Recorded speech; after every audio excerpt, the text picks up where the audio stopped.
Untuk mengetahui perkembangan terbaru dari rangkaian KTT G20 Summit sebelum puncak acara pada hari Selasa dan juga Rabu, kita akan tanyakan dengan jurnalis Kompas TV ada Paskalis Iswari di BICC Nusa Dua Bali. Paskalis, selamat siang. Tadi Presiden Joko Widodo menggelar pertemuan bilateral dengan Presiden Joe Biden. Mengapa pertemuan ini digelar sebelum puncak G20? Jadi sebenarnya karena acaranya padat sekali, Woro. Tidak hanya Presiden Amerika Serikat dan juga Presiden Tiongkok yang dijadwalkan bertemu dengan Presiden Joko Widodo. Sudah banyak sekali antrian pemimpin-pemimpin negara yang ingin melakukan bilateral meeting ataupun multilateral meeting dengan Presiden Joko Widodo. Jadi ketika ada jadwal yang bisa disisipkan, memang langsung disisipkan. Meskipun kalau dilihat memang yang diutamakan ini adalah negara-negara yang terbilang cukup strategis buat Indonesia. Amerika Serikat, lalu nanti sore rencananya dijadwalkan akan bertemu dengan Presiden Tiongkok Xi Jinping. Pertemuan dengan Xi Jinping rencananya nanti sore karena sampai saat ini Presiden Tiongkok belum mendarat di Bali. Kalau bicara soal Amerika, tentu kita tahu bahwa hubungan Indonesia dan Amerika Serikat ini kenapa dibilang strategis tidak hanya soal politiknya saja, tapi kalau dilihat dari hubungan bilateral secara perdagangannya, ekspor impornya, Amerika Serikat dan Indonesia ini menjadi mitra strategis karena Amerika Serikat menjadi salah satu negara yang mengimpor cukup besar beberapa komoditas dari Indonesia. Ini kenapa akhirnya diselipkan jadwalnya Presiden Joko Widodo bisa bertemu terlebih dulu dengan Presiden Amerika Serikat. Mengingat Woro dan juga saudara, jadwal Presiden benar-benar padat. Kemarin ketika mendarat sampai di Bali malam hari ini langsung pergi ke salah satu side event G20. Lalu pagi tadi subuh-subuh terbang lagi ke Solo untuk tadi meresmikan masjid.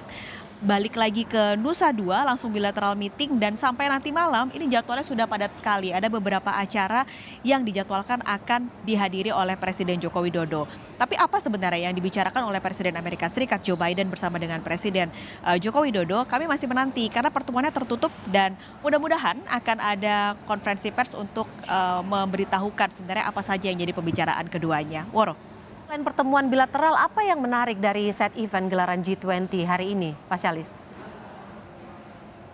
Nah, yang menarik sebenarnya banyak. Saya coba bagi dari beberapa side event, Woro. Yang pertama dari jalur keuangan. Dari jalur keuangan hari ini ada beberapa meeting ataupun beberapa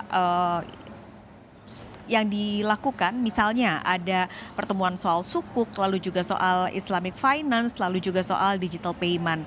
Dari side event jalur Trihita Karana hari ini rencananya Presiden juga akan menutup, dan dari jalur B20 atau Business 20 masih terus digelar hingga siang hari ini.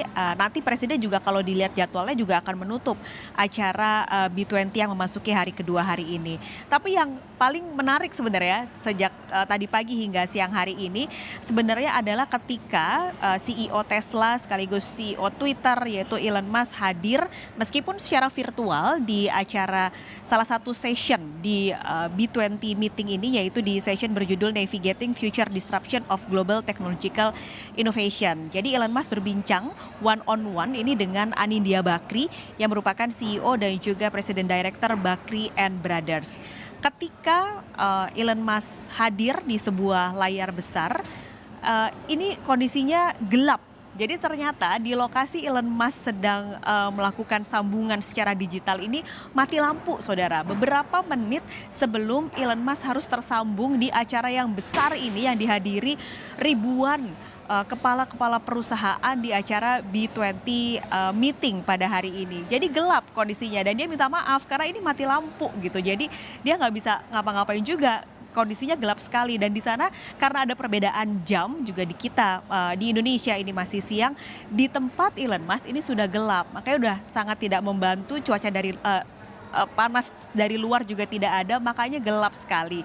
Tapi ketika melakukan diskusi dengan Anindya Bakri, ini Elon mengucapkan terima kasih karena panitia B20 mengirimkan sebuah batik yang digunakan juga tadi dalam sesinya, batik yang berasal dari Sulawesi Tengah. Nah pertanyaannya, ini kan batik sebenarnya ataupun kain asal Nusantara ini banyak sekali. Kenapa memilih Sulawesi Tengah untuk dikirimkan ke Elon Musk? Nah Sulawesi Tengah ini saudara adalah salah satu daerah penghasil nikel terbesar di Indonesia. Nikel adalah komponen utama untuk membuat baterai di mobil listrik. Nah kita tahu nih Elon Musk sebagai CEO Tesla, penghasil mobil listrik. Mungkin ini juga salah satu colekan dari pemerintah Indonesia supaya mungkin bisa investasi benar-benar di dalam negeri di Indonesia, jangan hanya wacana saja, mengingat sampai saat ini belum ada kesepakatan soal investasi yang selama ini terus digaungkan oleh Elon Musk ketika bertemu Presiden Joko Widodo ketika di Amerika Serikat. Nah setelah itu Elon Musk juga mengatakan minta maaf karena nggak bisa memenuhi undangan datang ke Bali karena pekerjaannya memang padat sekali. Kami akan berikan kepada Anda saudara cuplikan ketika Elon Musk tadi berbincang di salah satu sesi di B20 meeting.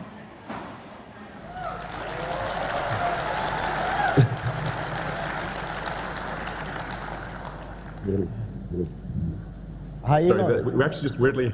Nice shirt. Hi, we had a power outage about 3 minutes before this call. My apologies. That's why I'm like bizarrely in the dark here. And I'm just looking at this video and it's so bizarre. Well, you look like you're in a I'm dark like, place. I'm sitting here in the dark surrounded by candles. I know. Yeah. It's, it's so bizarre. So that's the beauty of being in Equator, Elon. When it's Yeah. dark there, it's bright here.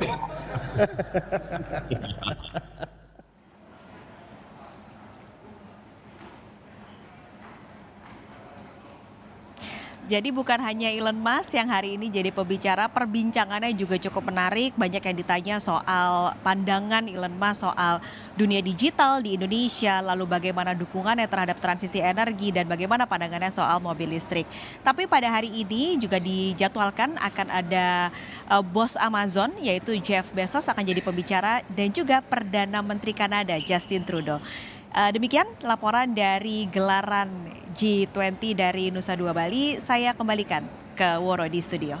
Kami nantikan laporan Anda selanjutnya karena menarik sekali ini mendengarkan laporannya Paskalis dari gelaran G20. Terima kasih Paskalis Iswari dari Nusa Dua Bali.